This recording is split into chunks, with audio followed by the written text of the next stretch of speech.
Here we are again with 100 Families Alliance and our podcast. You guys know how we do it. We have a special guest here, somebody that I've known for a few years. I'm so excited that you're here. We have the sheriff of here. Pulaski County. Yes, of Pulaski County. The biggest county. The biggest county. Man, Sheriff Higgins. Sheriff Eric Higgins is here to basically open up, tell us about yourself and what led you to really wanting to become the sheriff of this county. Well, first of all, thanks for inviting me to visit with you. So, you really want to answer that question? I really do. First of all, I know you're a busy man, so I'm honored that you even accepted my invite. Yeah. So, I definitely want to know, what drove you to wanting to be the sheriff?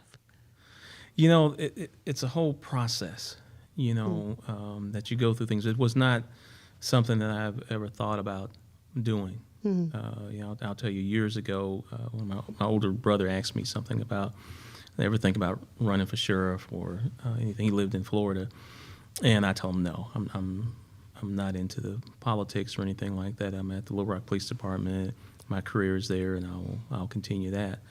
So it wasn't a desire early on, but then it got to the point where I knew my season at the Little Rock Police Department was coming to the end.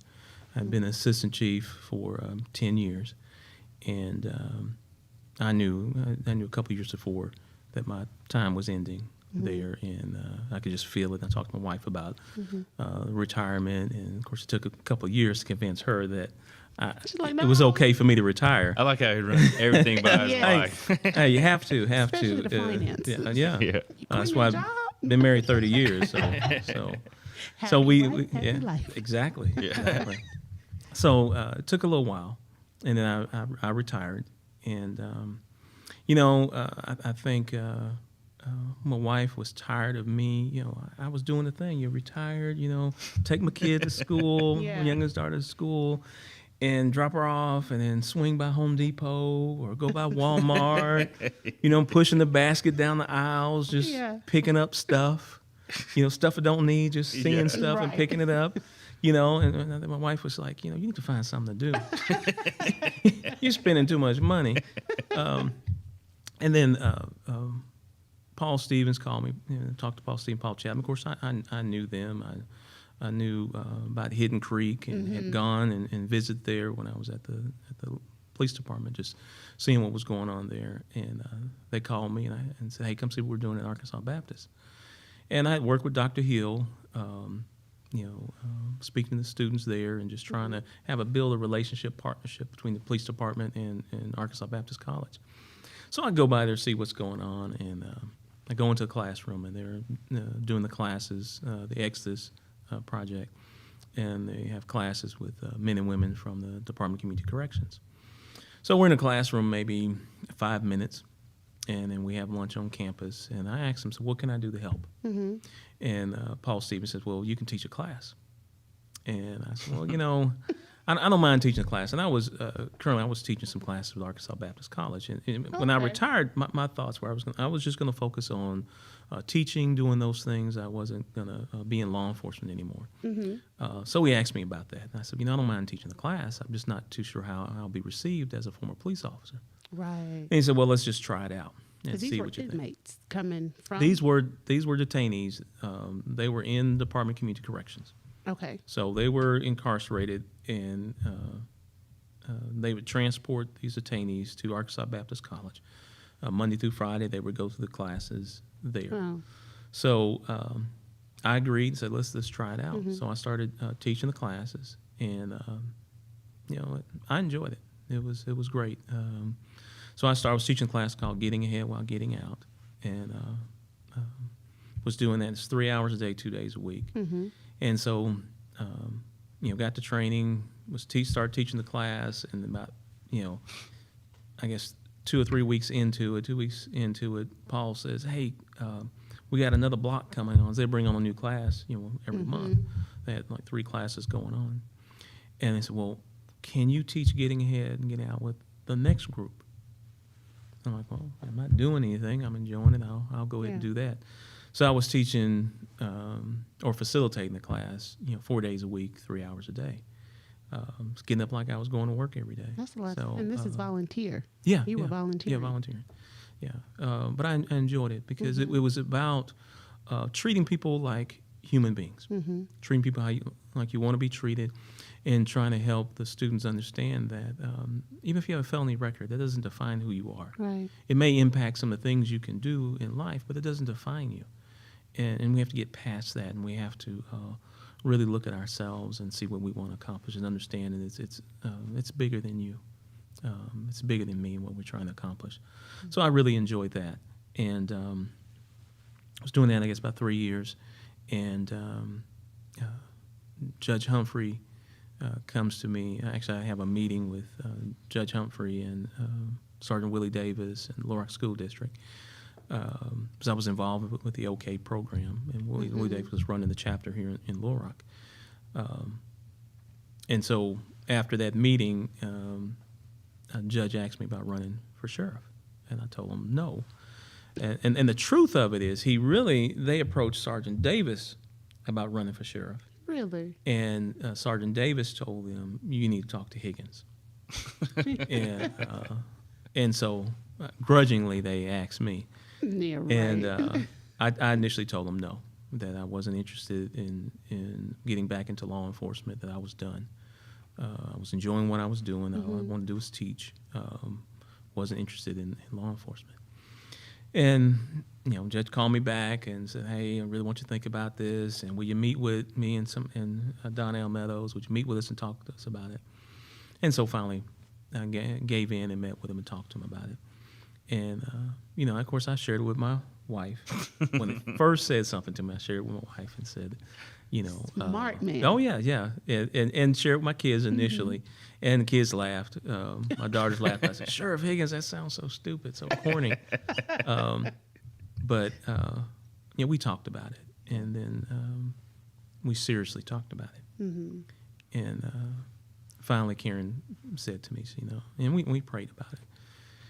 And she finally came to me and said, Eric, you enjoy helping people. And there's no doubt you can run the sheriff's department. You spent 30 years in Little Rock Police Department. You were assistant chief for 10 years. But you've been working with people who are incarcerated for these last, I guess it's 3 years. That's a long time. And she said that you really like helping people. And I think God's trying to increase your area of influence. Imagine what you could do at the sheriff's department, because they have a detention center there. And that's when it dawned on me that God's given me the opportunity to do two things, I would say. One is show the community and show law enforcement how we're truly supposed to do this job, how we're to serve the community. It's not just about arrest. Yeah, we're going to make arrests, we're going to write tickets, but it's about creating a safer environment in the community. So those are things I was looking at, and we came up with a simple way to say what we want to do, and that's bringing CSI to Pulaski County. So what is CSI? So CSI stands for, it's community focus. Okay. In law enforcement, we have to be community focused, not, we have to understand that well, I'll give you all of it. It's community focused, safety driven, integrity based is a CSI. And community focused because we're a part of the community and we're empowered by the community. So we have to focus on the community and building that relationship with the community. Right. And then safety driven, not arrest driven. Because, Wow. we're going to make arrests and we're going to write tickets. But that's not the real issue. That's some of the byproducts of what we do. But safety driven, then you're looking for issues that create an unsafe environment for your community. And just if you're focused on just making arrests, you're not going to necessarily improve your community. Sir Robert Peel from England is considered like the father of community policing. And I think it was 1829, 1828. He came up with like 9 lists of community policing or policing focuses. And one of them talks about how to evaluate the effectiveness of a law enforcement agency. You don't evaluate the effectiveness by the number of arrests. You evaluate the effectiveness of an agency by the absence of crime. And so if an agency is focused on arrests, if that's what you're teaching, a good cop makes a whole bunch of good arrests or arrests, we have so much discretion. And sometimes, even though I have probable cause to make an arrest, that arrest is not going to create a safe environment for my community. For just a minor example is, there's no drinking in public, one of the ordinances in the city. And someone in the East End, when you used to have the projects, and you're sitting out on your stoop, you just get off work and you're out there drinking a beer. What are you drinking in public? Right. I can make that arrest. Well, as opposed to someone who lives in a home, has a backyard, has a fenced-in yard, sits out on their patio or their deck, and they have a beer, they're not in public view. But you make an arrest, that person in the neighborhood. Maybe you're having problems in that neighborhood. Yeah. There's a lot of criminal activity, but that arrest of the man or the woman that's off work and drinking alcohol. It goes back to what you're saying though. But if the officer's community focused, he knows, hey, that's such and such. He just got off work. He knows the community. He's not gonna do nothing but drink his little beer and go back inside. You know what's going on in that community. Right. Yeah. And you understand. Exactly, and you're paying attention to what's going on in the community, and you try to build a network of resources. It may surprise people that a lot of police officers do care about their community, and they recognize that they're limited in what they can do. They don't necessarily have the resources to come in and build a grocery store in a food desert. Right.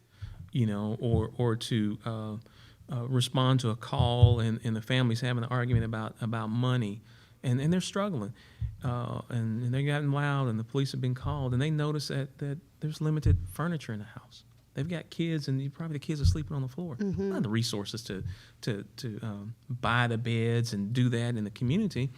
Yet we know that if DHS comes in that environment, there's a chance that the kids may be removed from the home. So what we want to do is what I recognize is that we want to build a network of resources. There's a lot of resources in our community. Absolutely. But the resources are sitting in one place, and we're expecting people to find them. And even though you and I, we may know that there is a food pantry open every day somewhere in Pulaski County. And we expect everybody to know that. We know. We know it, Yeah. but so many people don't know that. because of their network of resources and the people that they know. There may be only, the church around the corner that's open every third Thursday. Right. What do I do the rest of the time? So I think it's important that we look at that, because people have you have basic needs. I need a roof over my head. I need food. I need clothing. I need, resources. What am I going to do to meet those resources? Right. What am I going to do to ensure my child has a place to live, has lights on, has food? What am I going to do? And if I don't know what the resources are, there may be a chance I'm going to do something illegal. And so if we can connect the resources to the people in need, then we're addressing crime. Yeah. That's the prevention part of it. So, And you're creating a safer environment for your community. right. And then, of course, the integrity base is everything we do, we have to do what's right. We have to have integrity. Because law enforcement, we have a significant responsibility and authority. And what people expect from us is not necessarily to be perfect, but they expect us to be held accountable. Right. And if we set the groundwork of integrity in the organization, and we hold each other accountable, and we allow the community to hold us accountable, then we can build that relationship. And so that's the law enforcement side of this. But that bleeds over, CSI also bleeds over into detention, because that's our community too. Those men and women that are passing through our facility, that's our community. And they're coming from back a to the community. community. Yeah, they're from a community going back into a community. Right. And And where they're at, the Pulaski County Regional Detention Facility their is a community. 1,210 bed facility. Wow. That is bigger than most That's of the huge. of the state detention facilities in Arkansas. Okay, we do laundry. We're feeding people 3 meals a day. We have a medical. We have that is a It's community. the community. Yeah. And some people are in that community for years. Yeah. And so we have to be mindful of that. And we have to look, what can we do to improve the environment in that community to help those individuals come out to be better citizens in the community that when they leave us, where they go. And I'm glad you said that, because you are doing some innovative things in that community. And I want you to share with us about you're doing things that no one has done or is doing in any facility. So share with us what you're doing Well, at the jail there. I'll tell you what I am doing is what I learned from others. One, what I've learned from Paul Chapman and Paul Stevens. What they did with the Exodus Project. My initial plan was, I ran on this and said that I want to bring a reentry program in the detention facility. And I just want to say, people said, well, what does the Pulaski County Jail have to do with reentry? Well, we got everything to do with reentry. Yeah. Absolutely. I told you it's 1,210 bed facility, but we process over 20,000 people in that facility every year. 20,000 people. So, and some of them may be repeat offenders, But they're processed but 20 through. it's 20,000 times that somebody is being processed a year in that facility. Around over 80% of the people who come into our facility are released to the community. So we have everything to do with reentry. Right. And so it's our responsibility to try to help those individuals where we can. And of course, it's your mindset's got to be right. And so we're looking for people who have who are ready to do something different. But also, what I learned from the students that when I volunteered was the students told me, it was difficult for them to do their homework and be in class and be focused because they were spread out through the units. And so when I was elected sheriff and tried to do a reentry program, and we have a reentry program in the facility, one of the first things I told the staff there is that I want to bring everyone who's going to be in our program into one unit so that they could support one another because you need to be in a positive environment. And and we took some, I guess you'd say, storage rooms and took some walls out and created a classroom, an office area so that we can start a reentry program. We started with the ladies in the facility. And initially I had the Exodus Project to come in and do a pilot program to get us started. And they came in for a season. And now we have our own reentry program in the facility, and it's a 12-week program. Okay. And it's about 4 hours a day that we have volunteers come in and teaching classes. I have a reentry coordinator, created that position so that we can have someone full-time working with volunteers and making sure our classes are relevant. And so we have the goal. We're not where we want to be, and the pandemic last year really hurt us. So I think we're on a roll trying to work with Pulaski Tech and some businesses to try to find individuals jobs when they leave our facility. We were also trying to work with the state, and we did do a brief pilot program with the state. Because one of my goals is that at any given time, we probably have around 200 individuals who are convicted, and they're in our facility waiting to go to state prison. And our goal is to work a program where we get individuals from Department of Correction who are paroling to Pulaski County. We want to slow down their release. And so we did it right before the pandemic hit with women. So we had the state took 10 women out of our facility that were convicted. And because we hold them for so long because there's no bed space. And so they sent us 10 ladies that were at the end of their sentence, and they had about 6 months left in their sentence.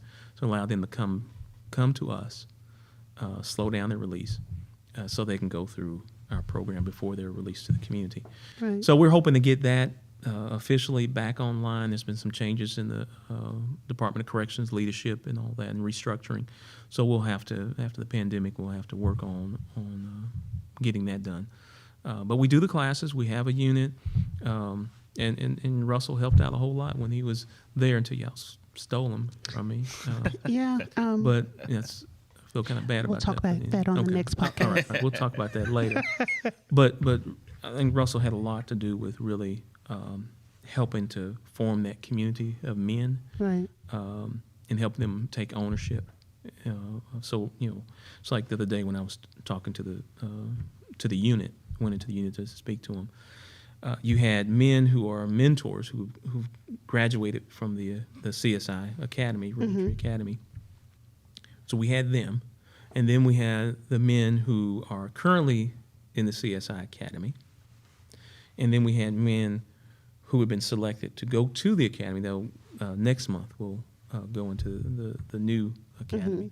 So you had a good group of men. You had those who had been through it, going through it, and they were trying to figure out what have I gotten into. Yeah. And so I think that helps to create a three culture. generations. Right. Of And so we're trying to create a culture where there's high expectation. I'm not, and I call it CSI Reentry, but it's the same thing. Yeah. Because it's I want them to be community focused. Understand who their community is. Understand the impact they can have on their community. I want them to be safety driven. Understand their actions or inactions, how they can create a safe environment or create an unsafe environment for their community. And I want them to have integrity. I want them to do what's right. So what I expect from myself, from the deputies, and from the students, the detainees, is exactly the same thing. And so our hope is that we can continue to build on this and that we can do the work readiness and we can provide some job training. That's phase 2 of our program. And then phase 3 is where we actually want to allow them to go to work outside the facility and bring them back. And we're currently working on trying to get approval for a couple of part-time positions where I actually, I'm working with the county attorney on how do we navigate this. Because I actually want to hire, you have people who are in the facility that I can hire part-time while they're still in the facility. Really? Where they can, their money goes on their books so they can have some money. Okay. And the purpose of wanting to do this, and also interested in hiring some people, there's a couple of candidates right now that, at least one that's out of our facility that's been out for, I think, 6 months, that we're actually looking at hiring, possibly hiring for maintenance. What I want to communicate to the community and to the business people is that you have to give people an opportunity. Right. And you can't hold things against people forever.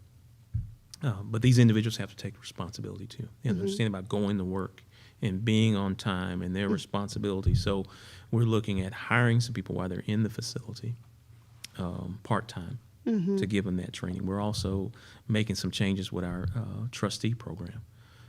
Currently, people sign and they want to be trustees. So we're gonna kind of flip it a little bit and say that before you can be a trustee, you have to go through our academy. You have to go through Reentry first, and then we're looking at those skills. You're teaching pick up the them. skills, right? Because these individuals working as trustees, we just some administrations or some sheriff's office may look at it as just free labor. I mean, you're cleaning up and you're doing all the stuff. Just Yes. I don't care how many times you've been in jail. Please come back because you did a great job before. Yeah. So we want to flip that and say part of your work training is after you finish the academy, but you've shown yourself that you're going to do homework, you're going to have proper behavior in the unit, in the classroom with volunteers. You've proven yourself. So now I'm going to allow you to be a trustee. So then whether you're working in laundry, halls and walls where you're cleaning up, whatever that, there's a time you have to be ready and go to work. There's a time you're going to get off, and we're going to provide some other classes for you to understand how to keep a job. And so that you can put this on your resume instead of just us working you and hoping you get it, when you release, you're rearrested and you come back, that we make this part of your recovery. Wow. Part of the process, and that from That's this so group of good. individuals, that I can, if the attorney allows me, then I can hire some individuals part-time that they're actually working So you can build up to something. Working with our vendor that we contract with for our food service, there's certificates you can get working in the kitchen. Well, that's a natural transition if all our trustees are going through reentry. Yeah. We're looking at we're buying different uniforms for, it's going to say trustees on the backs, but it's going to say CSI reentry also, so that they have a different uniform. So I want them to feel differently about themselves. There's a higher expectation for them. I expect them to succeed, and so we're going to walk them through that, and I think they'll have a better chance of employment when we can say that they weren't just trustees. They went through our reentry program and they had these job assignments. So I think that'll help them, and also give us some credibility in what we're trying to do. Yeah, it's like you are creating a totally different culture there. And it is absolutely amazing because you look at your reentry program that you've started, right? And then you think about recidivism. In my opinion, it's going to help recidivism because you're basically giving them the life skills, the whole mentality. It's like you're teaching them, you're giving them the tools and the necessary things to use to play this game of life when they're back out into the community or their neighborhoods, whatever, that, otherwise they wouldn't get. And that's true. But this is only a piece of it. Yeah. Just like I mentioned with our patrol, with deputies on the street, how we have to have resources. We have to have resources and connection. Connect deputies to resources to help the community. We have to have good resources. We have to have good partnerships. With 100 families to walk these individuals through, because I can't carry them on our. I can't do it. I don't have staff to do that. Yeah. But we need to have a good pass along for these individuals. And it's going to take resources. It takes, and I'll say this, and money. that it takes money. Yeah. And the downside, what I run into is trying to get the resources. I mean, I know the state has these TANF funds, and that's great, money for people who are non-custodial parents if they're under 18 years old. But that's just my one population, part of, my average population is about 35, 36 years old. They don't have children 18 and so they're not, most of them aren't going to have 18-year-old kids. So they don't qualify for TANF. Yeah. To be in our reentry program, some would say, well, you need to, you can't have this, you can't have that, make it easy.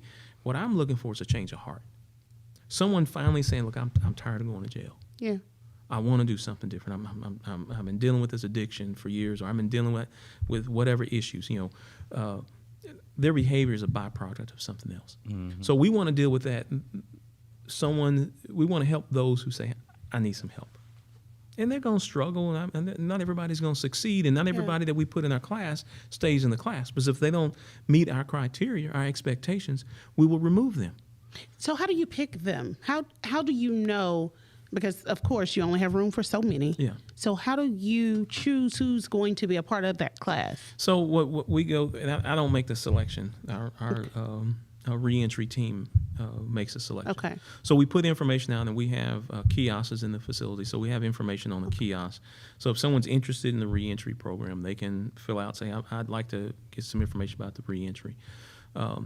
And so we'll get those names, and then they'll interview those individuals. And then we'll look at their charges. We'll look at, who's in our reentry program. Is there some people that can't be around each other? We have to take those things in consideration. Oh, yeah. And then they'll make a selection for them. And then if it's someone that meets maybe a unique criteria, that's when I get involved. And they may say, hey, this individual would normally not be selected for the program, but these are the reasons why we believe they need to be in the program. And I'll meet with the command staff over there, and I'll make a decision that, yes, let's move them over to the program. And so they're selected in that. And I like the program that we have. I like that they have to do homework. There's expectations for them, so that they don't meet those expectations. Even if they, and once you graduate, you're still in the unit, because we want that positive culture. But if you're not, if you haven't changed, if you think that you can go through these classes and fake it to make it, and then everything's okay, no, we're going to put you out. Because and you can see those people. Right, Yeah, you right. can tell who. You can, I mean, there's some smart people out there. Know how you to trick you. So there's some people that may graduate from the academy and still not ready. And we'll have to remove them from the unit because I have to have a positive environment in the unit. That's why it's so important and I keep saying that our academy is only phase one of the program. It's only the beginning. And that's why we have to have these other phases of it. And we have to have the partnerships to follow people once they leave.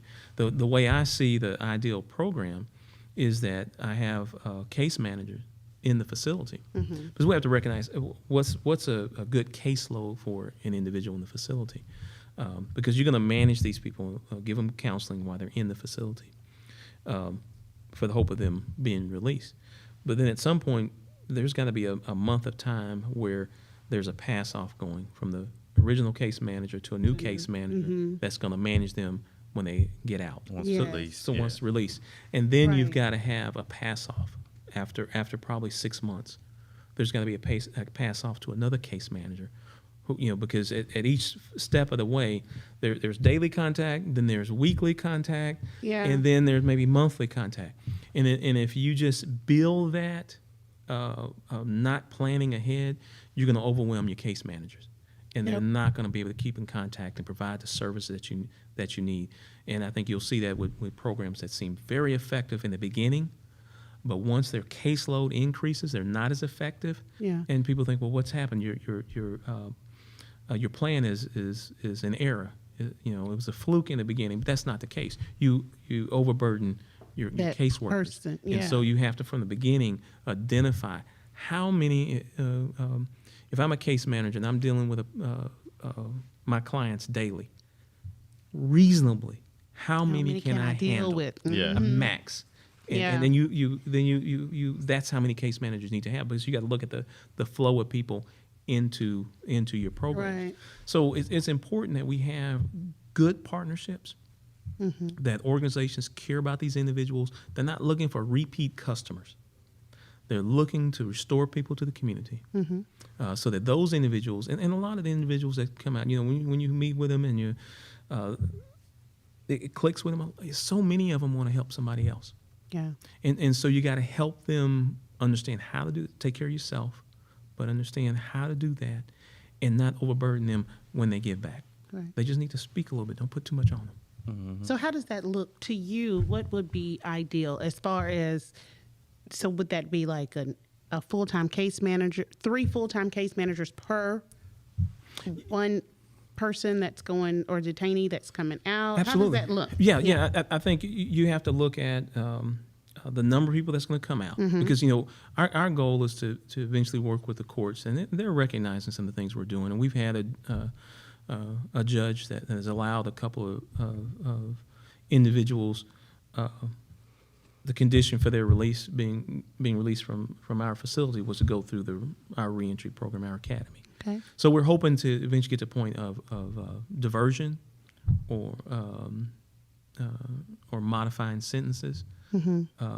So I believe that over time, we're going to have a natural flow of people coming out of our facility with case managers. So we have to identify, and yes, there's 3 case managers. Now, what their capacity is, I need the experts to tell me. But I would say that you need 1 case manager that's handling the population in the facility, and it may be 20 individuals that you're dealing with in the facility, and then you're passing people off to a case manager that's going to deal with them when they get out. And I don't, what that is, the daily contact, or is it every other day contact, is it weekly contact? Initially, it's going to be daily, probably get them on their feet. Right. But you're working through that and where they're going while they're in the facility. And then you're going to pass them off. You need to be with them probably 6 months. And at that 5th month, you're working with a new case manager, and you're meeting together with those individuals individually. It's so that you can, because it's about relationships. Yeah. Because I have to trust you that you care about me. That's right. And that you're going to give me wise counsel. Yeah. And then I can tell you, hey, I stumbled. I messed up. Yeah. Can you I can can you be help honest me? with you, 'cause right, I know, exactly. yeah, that- exactly. So, for example, if Yeah. I'm starting out with a person, and I hand them to Russell, now we've met with this individual for a month, and I've told him I trust Russell. Russell, you can trust him. I wouldn't hand you off to Russell if I didn't believe in him and he believes in you. Right. You build a relationship with the person, and they're out with you for a season. Then when they're getting ready for the point of the monthly contacts, well, a month before that happens, you're meeting with LaShanna and the person. And you're telling LaShanna can be trusted. She cares about you, and you build that relationship. So there's a handoff that happens. Yeah. And then you're monitoring that person if it's for the year or the once a month, how that's done. So it's identifying what that process, what does it look like? What's the capacity? Your capacity will be greater than my capacity because you're only touching people maybe once a week. Right. I'm touching people daily. You can only have 20, where then he can have 40, and I can have 60 because of that contact. Right. That is awesome. Like, so why haven't you done that? Like, what do you need? We need to be doing that. Yeah. Like seriously, because we're talking about people's lives, and then we're talking about our community, and we're talking about recidivism. We're talking about reentry. We're talking about safety. Right. Like, okay. You need to get busy. Well, right. Well, I recognize the Pulaski County government has limited resources, and there's a lot of things I need just to function at the level we need to function as an organization. From doing water patrol, doing a new facility, to having enough deputies on the street. There's so much more than our reentry program, our youth program. There's so much we need. But also, I had some people work with me. I had a goal to have set up a foundation, Pulaski County Sheriff's Prevention and Reentry Foundation. Prevention for our youth, to work with our youth. And the reentry obviously is for what we're doing in the facility. Set up a separate 501c3. And thanks some help from some people that we were able to get the 501c3 set up, and it was official, I think, in November of last year, so that we can receive resources. So that we can do these things. Because it takes money. Yeah. A 1,210 bed facility. I need 20 case managers. Because we while we have a process in place to select individuals, always looking how can we do it better. And I need more people involved. I had a gentleman when I was speaking to the class or to the unit, and had one of the new guys in the unit. He says, "Sheriff, why don't you have this all over the facility? There's more people. It needs to be all over the jail.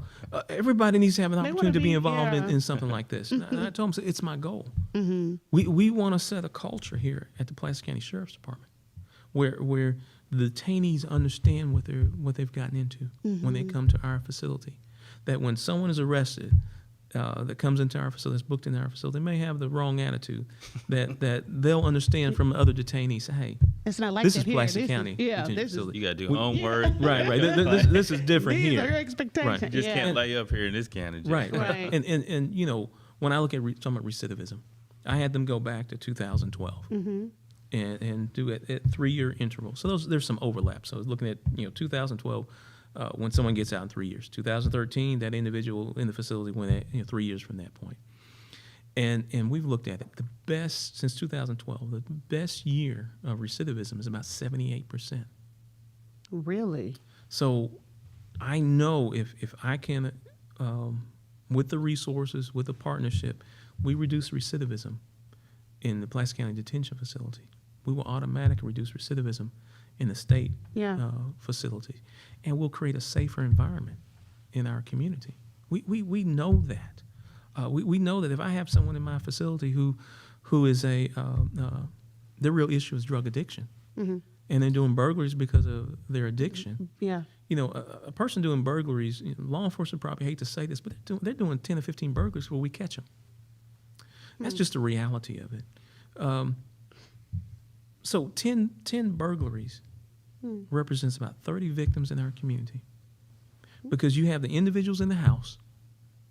If someone's house is burglarized, it's the people in there. It affects them. It affects the kids who live there. They're going to go tell the neighbor. They're going to say, hey, did you see anything in my house? My house is broken into. So the neighbors on the sides, the neighbors across the street, or there's an apartment complex, whatever, the neighbors are finding out. I'm going to go to work and tell my people at work, sorry, house is broken into. They stole this, they stole that. So I'm going to tell people.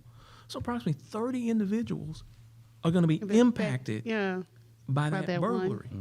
And it's going to impact you. If you tell me your house is burglarized and you live around the corner from it, well, I'm worried I'm about my scared house. of, yeah. What's going on? In my family now. So if I take that one individual and we give them the help they need to deal with the addiction, and we have the wraparound services so they can come out and get a job and be a productive member of the community, that's the primary. The byproduct of that is that's 10 less burglaries in our community. That's 30 less victims in our community. That means there's a drop in crime and also a drop in perception of crime. Right. And when you have a drop in actual crime and a drop in perception of crime, then you have more opportunities for economic development. And when you have more opportunities for economic development, then you have more job opportunities. So there's more people that can go out and get a job to provide for themselves, provide for their families. Yeah. So crime is a byproduct of something here. The lack of crime is a byproduct of something here. And so when we deal with crime, in law enforcement, we're dealing with crime. We deal with the individual. There's individual victims of crime, and there's individuals that commit crime. And so we have to deal with the individual. And I think when we do that, we'll have a positive impact on our community. We'll see a drop in crime in all of Pulaski County. We'll see a reduction in recidivism in the state. Right. And so it's important that we do this. It takes resources to do it.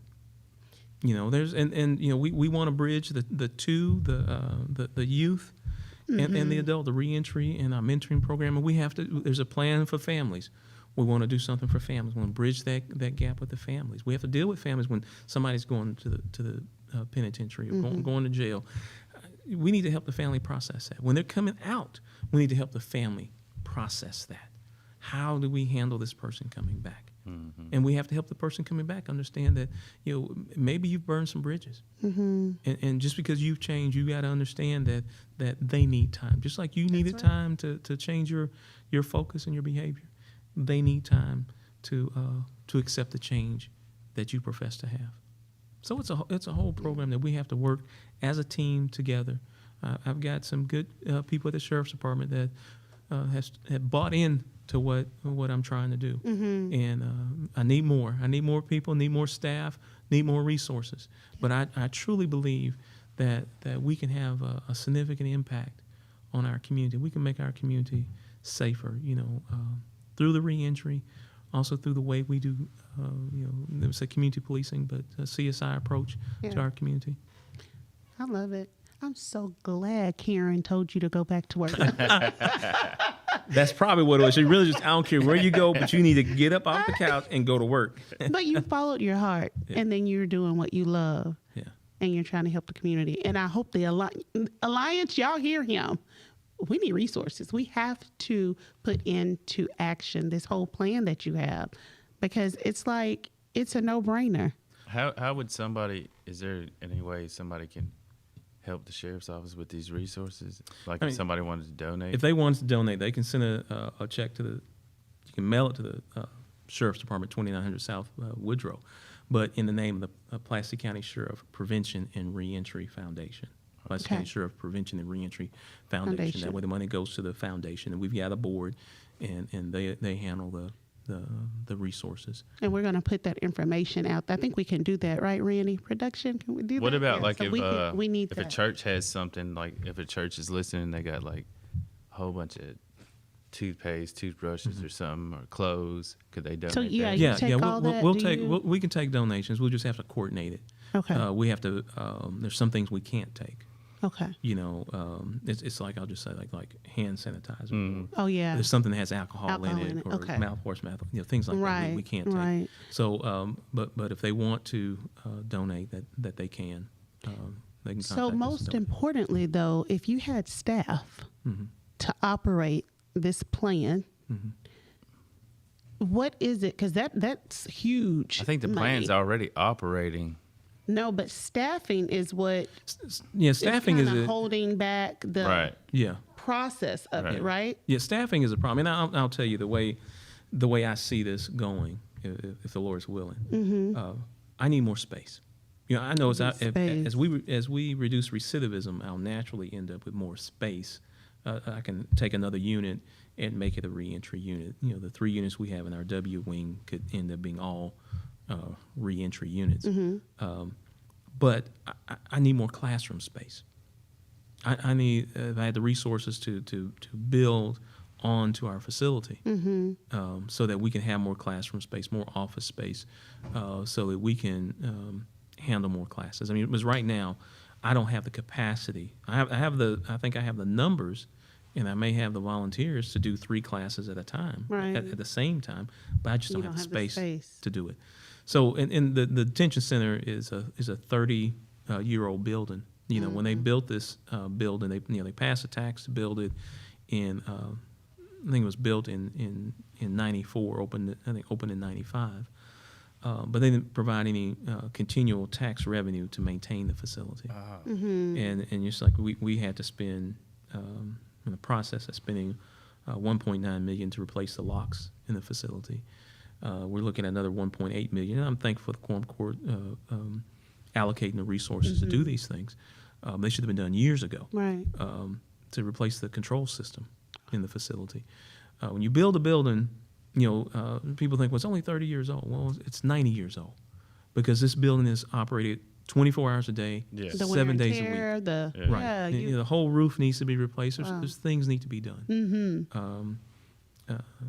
But you know, when you're looking at a reentry program, if you're just focusing on that, more space is needed. You know, Yeah. ideally we need to have that partnership. That if I had my way, there would be a facility on our campus where people would transition out into a community that would be on our campus. Because a lot of people don't want to. I don't want a reentry community in my neighborhood. Yeah. Yeah. Well, you can have it in my neighborhood. You know, Yeah. on our On that- campus, right there, You know, yeah. I think there's ways to do that, to build a community That's there. a great idea. That way you have a continual process of support, Yeah. and everyone understands that's involved in this. This is not about repeat customers. This is about restoring people to the community. This is about safety for our community, and this is focusing on these individuals that have come through our facility, and we'll eventually be working with the state, I believe, where those who pass through who have no desire to be involved in anything like this, and they're going to go to state prisons or federal prisons and then go. But let's take the people who are coming back to our community. You know, I've heard for years. I was at Little Rock Police Department. I heard for years of different people complaining about the number of people paroling to Pulaski County. And that was the reason for the high crime rate in Pulaski County. All these people paroling back to Pulaski County. Well, the reason people come to Pulaski County is because there's resources here. But if you're not connecting them with the resources prior to release, Right. helping them Yeah. making some concrete decisions prior to release, then they're just coming here and they have no connection. And if I get out of jail, I'll say this one story. A few years ago, I ran into a guy on Main Street, and he was talking about he got out, did his time, got out of jail, was given his check, and a bus ticket came to the North Little Rock, with the bus station. Had no place to stay. Had no job. And he was talking to me. He said he ran into somebody that actually helped him, an organization that helped him. But he said prior to running to the organization, the individual that helped him, what was he supposed to do? How do I survive out here? You release me and I have no place to live. And so we have to walk through that process. And it's going to take some resources. And I believe you look at the state of Arkansas, for this small state, you look at the number of businesses we have here. You look at the resources that are in our community. Yeah. Right. That's why I set up the foundation. For people organizations to give money. You can't give it to the county government, but you can give it to a foundation. And I've charged the foundation to be good stewards with these resources, you know, to try to walk us through this program so that we can help people. It's gonna better our community. Absolutely. And we just need people to say we're gonna do it, and we need the partnership, because I think we can make this happen. And again, I'll say the things that I'm trying to do is what I've learned from the students that I've had the pleasure of facilitating classes with, from Paul Chapman and Paul Stevens, and what they were doing early on, what I've learned from them and other people I've come in contact with. I'm just trying to, the Lord's put me in a position that I have a sheriff's department, that we can work with our community. We can help organizations, help churches to pass out food. We can get food packs from AT&T Arkansas and the food bank to give people food. Put food in the trunk of the non-perishable food in the trunk of the patrol cars so they can hand to people that they see in need the community. immediately, because we're in the community. Yeah. Doing that and working with our reentry program. I think if we really grab hold of this, and I have other people to give me wise counsel to help me do this, that we can come together, and instead of Eric trying to do this, it's we are doing this, and I think we'll have a positive impact on our community, and we'll most important thing, we'll have a positive impact on people's lives. I love it. Yeah.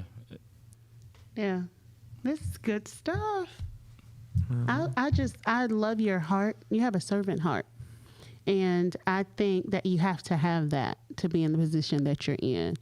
Because if you don't care, I don't think anyone that doesn't care would not have the innovation that you have and to have a plan to put in place to help. And you're not just helping the detainees there, you're helping the community. So it's like a holistic approach. I appreciate that. To change. And that's what we have to do. You know, I don't want people to be victims of crime. I don't want anybody to have to come home or a child to come home and their house has been burglarized. I don't want somebody to be robbed. I don't want somebody to be killed out here. I don't want those things to happen. We can't just respond to those things. Yeah. We have to look and see, how do we prevent these things? And ultimately, it's an individual that makes a choice to commit a crime or gets overwhelmed with emotions and reacts instead of responding to a situation.